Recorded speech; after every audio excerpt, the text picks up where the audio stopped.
శత్రుజ్ సినిమాపై రాజకీయ దుమారం రేగుతోంది.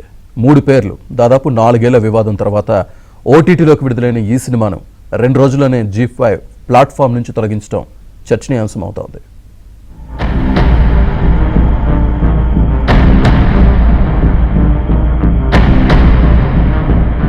పంజాబ్ లో ఫేక్ ఎన్కౌంటర్లు, కిడ్నాప్ కేసుల ఆధారంగా సత్లుజ్ సినిమా తెరకెక్కింది.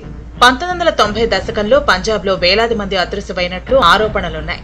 ఈ పరిణామాలను నేపథ్యంగా తీసుకుని దర్శకుడు హనీ టెహరాన్ సినిమాను తెరకెక్కించారు. తొలుత ఈ సినిమాను ఘల్లు ఘరా అనే పేరుతో ప్రకటించారు. అంటే మారణకాండ అని అర్థం. ఆ పేరుపై వ్యతిరేకత రావడంతో పంజాబ్ 95గా మార్చారు.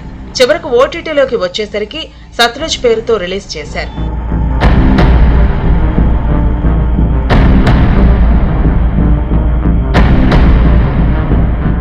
నిజానికి ఈ చిత్రం 2022లోనే షూటింగ్ పూర్తయింది.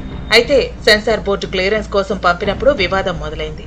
రక్తపాతంతో కూడిన కొన్ని దృశ్యాలు, సంభాషణలు, సినిమా టైటిల్ పై అభ్యంతరాలు వ్యక్తం చేసిన బోర్డు 21 కట్స్ సూచించింది.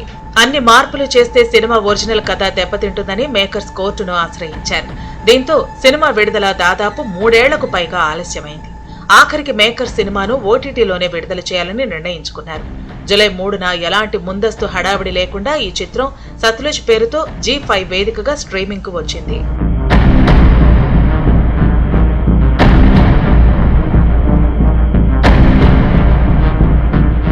అయితే విడుదలైన 2 రోజుల్లోనే భారత్ లో ఓటీటీ వేదిక నుంచి సత్లుజ్ ను జీ5 తొలగించింది.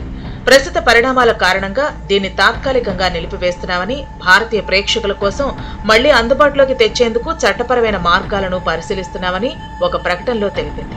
అయితే తొలగించడానికి ఖచ్చితమైన కారణాన్ని మాత్రం సంస్థ వెల్లడించలేదు.